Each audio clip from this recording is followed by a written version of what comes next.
Hey y'all, Moses here. Welcome to the first 48 hours of Tarkov, my guide series designed for you, brand new player. I was brand new recently and I really wished I had something that was kind of short, concise, recent, and relevant to help me in my first hours in what is probably the most complicated first person shooter I've ever attempted to play. It can be daunting, it can be overwhelming, but this series is designed for you. So we're going to go 12 hours at a time. We're going to teach you all the basics, everything I wish I knew back when I started, and hopefully make you a semi-competent Tarkov player so you can go out and experience the game in a fun and hopefully exciting way in which you get out of your raids, get lots of loot, and have a lot of fun. So without further ado, let's get started.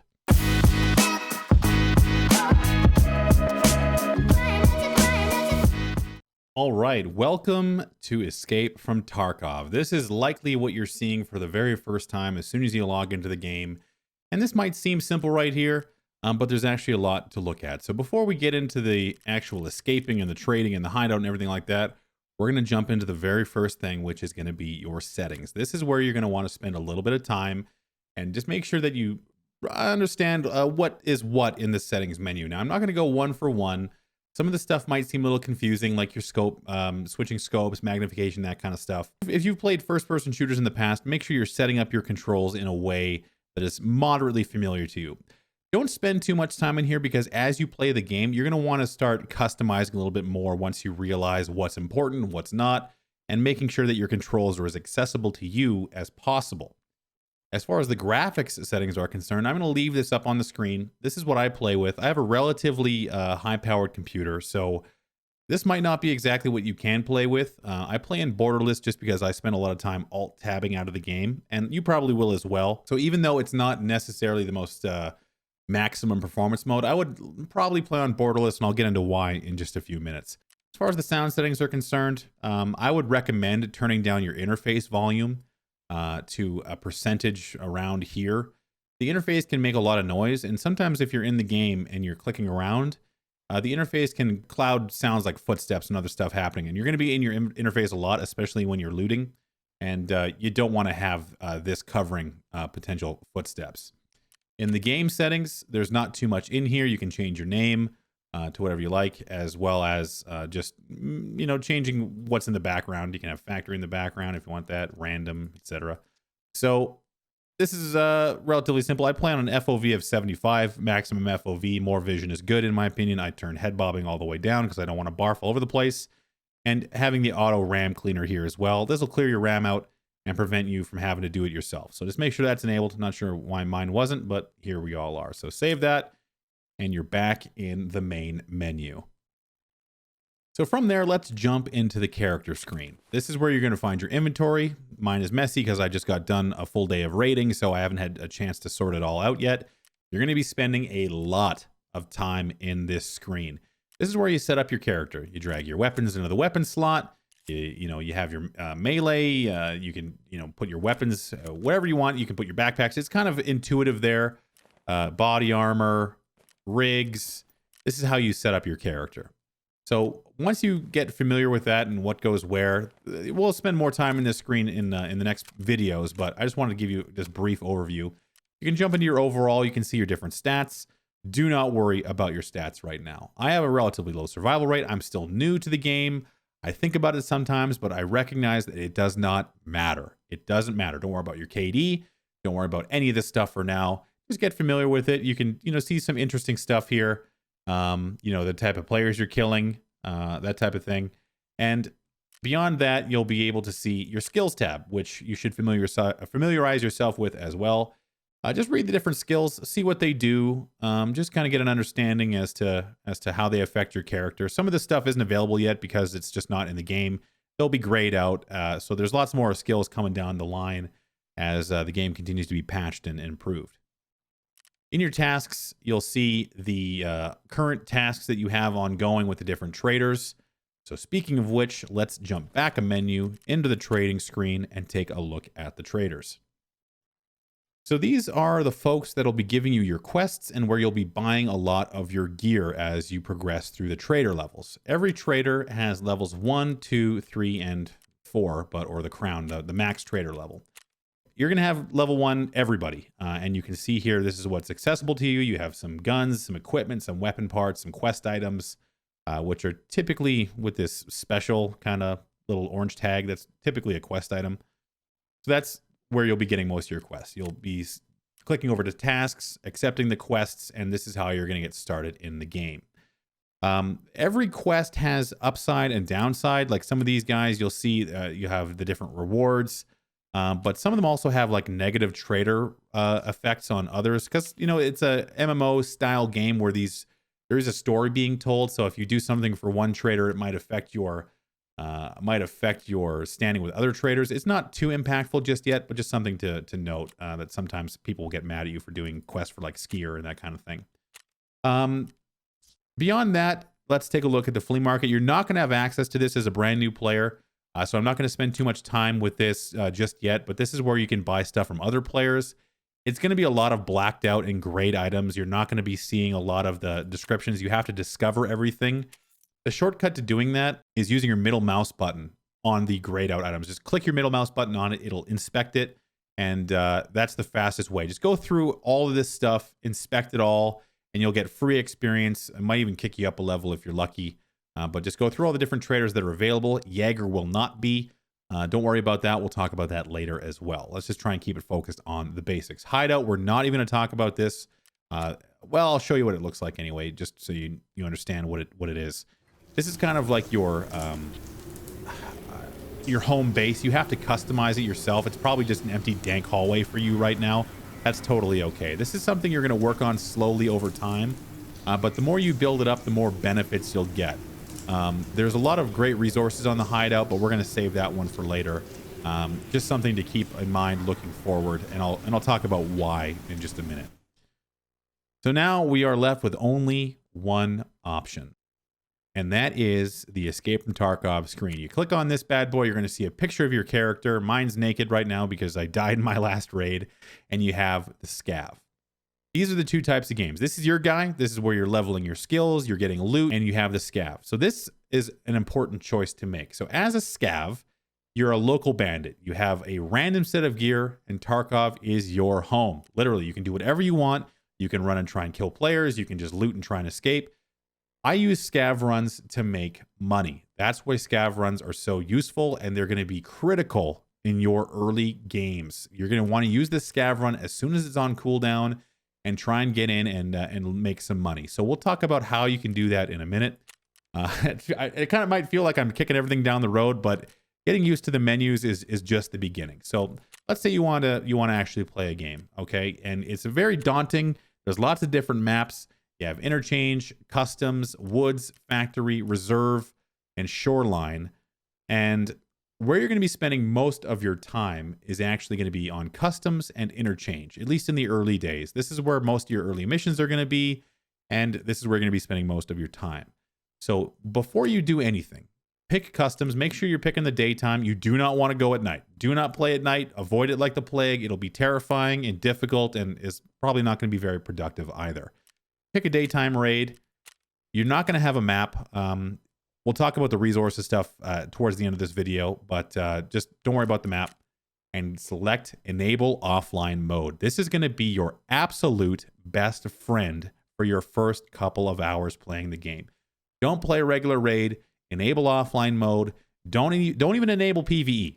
Don't even bother doing that because this will spawn scavs, which you'll be able to fight, that kind of thing. Just in the first couple of hours, or even the first time, ready up in an offline raid and just run around and experience the game. Check your settings, test your settings, get a feel for the controls, the movement, the sound, the graphics. Just get a feel for it, because this is what is going to be the absolute most important thing for you to do before you start playing. So let's let the map load and we'll talk a little bit more. All right, here we are. Beautiful customs. This is a map that you're going to be frustrated with. You might love it, but you're going to be spending a lot of time on it. I'm not going to do an in-depth map guide, but I just wanted to show you the game. This is what it is. You know, you're running around. You can hear the different sounds. Something to note right away. Every time you hit a bush, you make a sound. Trees, everything, you make sound. Sound is incredibly important in Escape from Tarkov. The amount of footsteps you make, the volume of the footsteps, jumping, the fact that your player might be injured, everything is an audio cue. And it is extremely important to recognize the audio you put out into the game is going to be the difference between surviving and dying. If you're running around through bushes, this kind of thing, just doing whatever, you are going to be heard from a mile away. Take note of how you move. If you're running between the trees, just make a little difference. Don't just run straight through. Just make sure you avoid that kind of stuff and keep going. It's these little things that are going to make your survivability just that much more viable. So just keep that in mind. And when it comes to running around the map, as you're getting used to it, start taking note of, different things you find and where you can find them, because loot is distributed in a way that's not necessarily apparent. It's not very easy to spot certain things. You might be walking around, well, there's no loot anywhere. Like, where the hell am I supposed to find it? Oh, what's this thing? You got a weapons case here. Loot it up. You're going to have this little search window. It takes a minute or so, and you'll start finding stuff that you'll probably have no idea what it's for. Totally fine. Understanding what values are attributed to what items, what's good, what's not, that comes with experience. I'll talk a little bit more in the later videos in this series about how to make money and finding value and stuff. But you'll not only find weapons cases, but you're going to find loose loot just kind of strewn about as well. Like if you look over here, oh, there's a magazine, there's another magazine. You just have to kind of use your eyeballs because this stuff's really small. Like this is just a bullet. Like, okay, sweet. I have all of a sudden 22 bullets. But guess what? This ammo is really good. This is ammo I use all the time. You got toolboxes. Just kind of, run around and see what you can find and explore this map. Customs is a map you're going to be spending a lot of time on. Medical boxes are always important to find. You're going to find bandages and morphine and that kind of stuff. And when you search an item, you're going to see a little check mark here. Item found in raid. This is an important term that we're going to cover in just a minute. But just keep note of that little check mark because it's going to be important for quests later on. Found in raid items are required for some quests, and they will become a pain in your butt if you're not paying attention. So I'm not going to run around the entirety of customs. I'm going to let you do that. I think that's something you should do anyway. So just get a feel for the map, run around, jump on different surfaces, see what, wood sounds sound different. I'm trying to get a wood sound to play. Every surface has a different sound. Rock, dirt, concrete, metal. Just get a familiar get yourself familiar with the different sounds and what makes what. And you also notice you got a stamina bar on your lower left. You can't sprint forever in this game, so keep that in mind. You never want to have your stamina in the red, because if you have to run away, you're going to run out of stamina and you're going to be a slug and you're going to get murdered. So just be cautious with that. And you know what? Before I leave and let you guys explore on your own, there's one spot in customs that I wish I had known about. I'm going to run over there really quick and show you. 1 second. All right, so this is the little shortcut between the construction area and the bus terminal on customs. You'll notice I have a little bit of blood on my screen because I tried to record this section already and literally forgot this was here. I came over here specifically to show you this barbed wire and I still hit it. So just be mindful of this barbed wire when you're coming through this area of the map because it makes a lot of noise, it hurts you, and it's one of those aggravating things that when you're already on edge will just be super annoying. So be aware of this barbed wire when you come through here. Give a little hop over and get through. It won't do a ton of damage unless you're just, spent 5 minutes walking over top of it like I just did. And also, if you ever get blood on your screen, just spam tab. It'll make it fade a little bit faster. It's just one of those things that, new players probably wouldn't know too much about. Anyway, enjoy running around customs. Let's move on to the next part. Let's talk about containers. And then we're going to jump into another raid. So we're going to empty this bad boy out. This container right here is the Gamma container. This is the largest one you can get for pre-ordering the Edge of Darkness edition. It's the most expensive one. I've had it for 2 years. I just bought it to get access to the game when it first came out. So you might not have a Gamma container. You might have an Alpha or a Beta container. So you might have a much smaller one than I do. I think the smallest one is just a 4x4. The way this works is that anything you put in this container in the raid will come out with you regardless of whether you survive or not. So this is reserved for things like basically anything that has value. So let's say you find yourself a key that has a lot of value.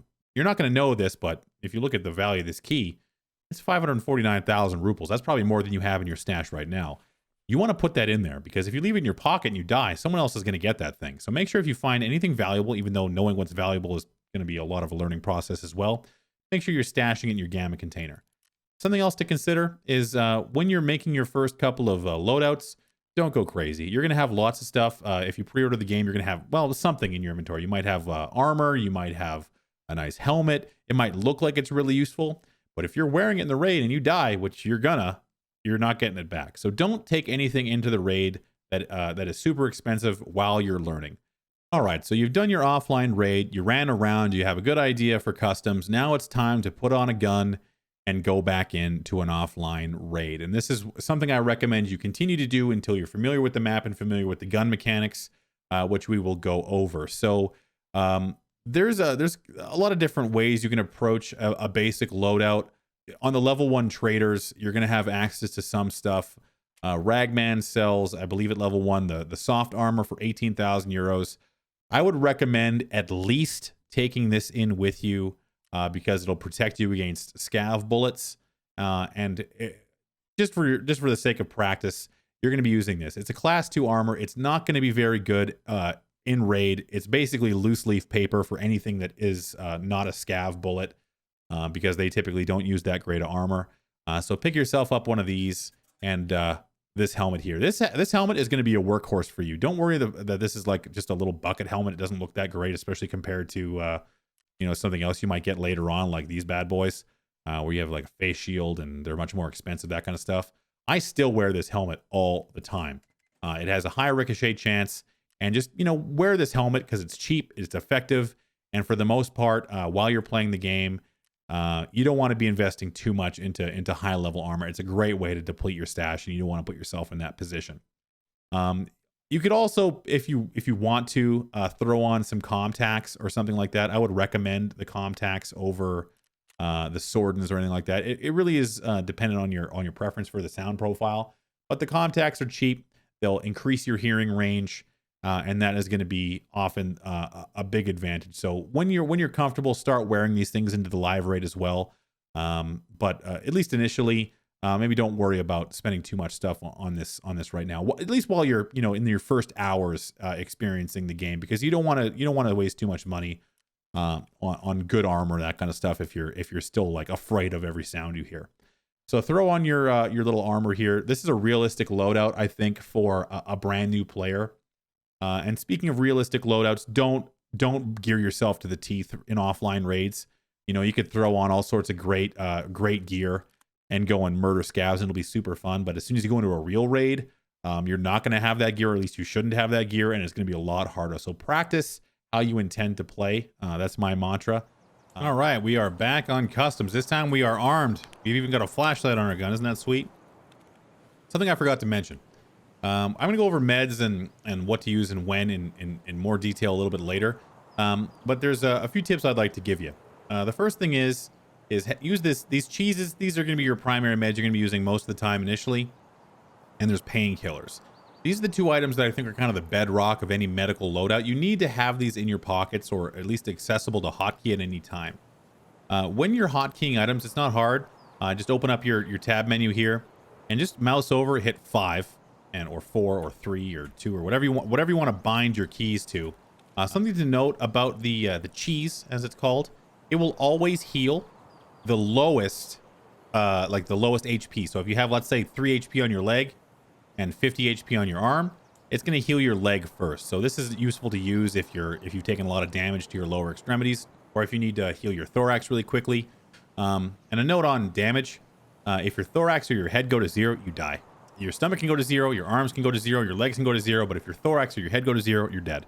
So if you have 3 HP and your arms 1 HP, still heal your thorax, or you're gonna die. Just get your meds bound up, and be sure to have painkillers at the very least. Never ever go into a raid without painkillers. And if you have the foresight, this is a little trick that I'm still trying to. Ooh, geez, I'm getting shot at already. Who dares? I see him down there, dude. They're chasing me. How dare they? Well, let's get into a defensive position here. This is what scavs do sometimes.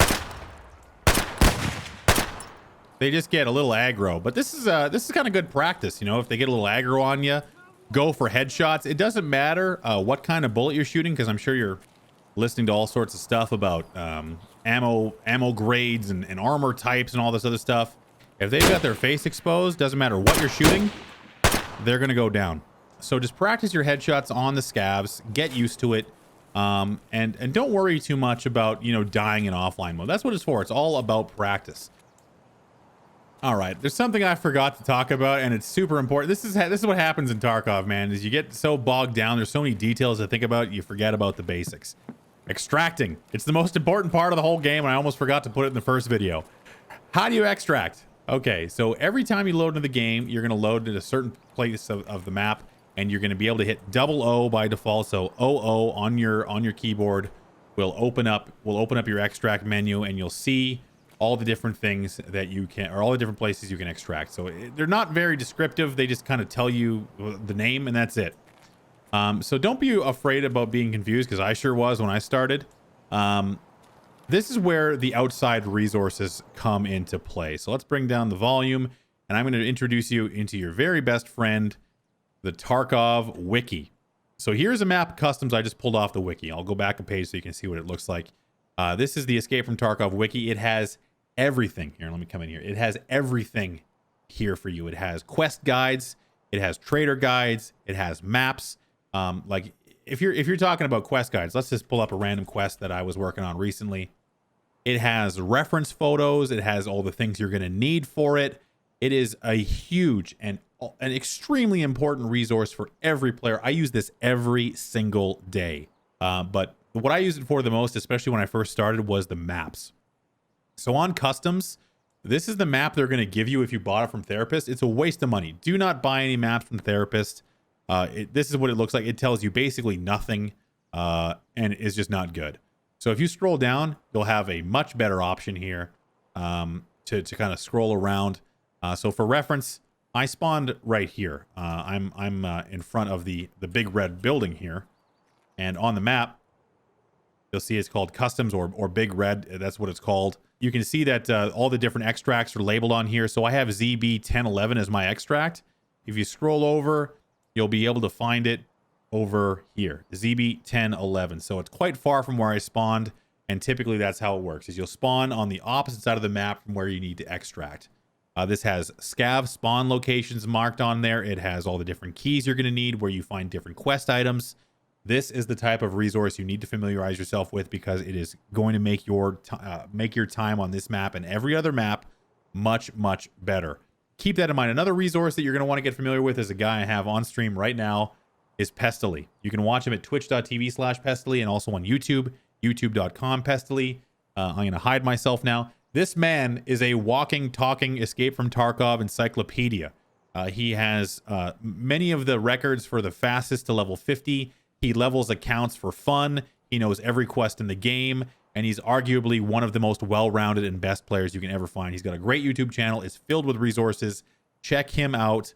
While I get better, so I can become similar to this man, because I can only ever hope to hold even a candle to his knowledge.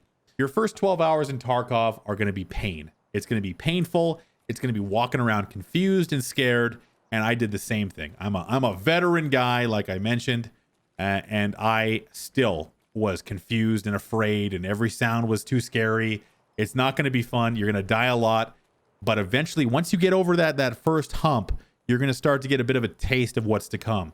How exciting this game can be, how rewarding it is, the highs and the lows, the thrills. There is simply no game like it. So if you can get past the first 12 hours by learning customs, learning your controls, getting used to medding, all the different things we talked about today, you're in for another painful 12 hours after that. No, but it'll only get easier. It'll only get easier. So don't be discouraged. Use your resources. Use your scav runs. Just explore, experience, understand, get a feel, and then we'll move into the more complicated stuff in the next one. So guys, I'm WTF Moses. If this guide was helpful to you, leave a like down below. I also stream at twitch.tv/WTFMoses and on Facebook at facebook.com/WTFMoses. If you follow me, you can watch me struggle. We can struggle together. Subscribe to this channel for more like this in the future, and leave a comment down below. Let me know your thoughts, or maybe I missed something, because I'm sure I did. Thank you guys for watching, and good luck out there. And until next time, I'll see you out there.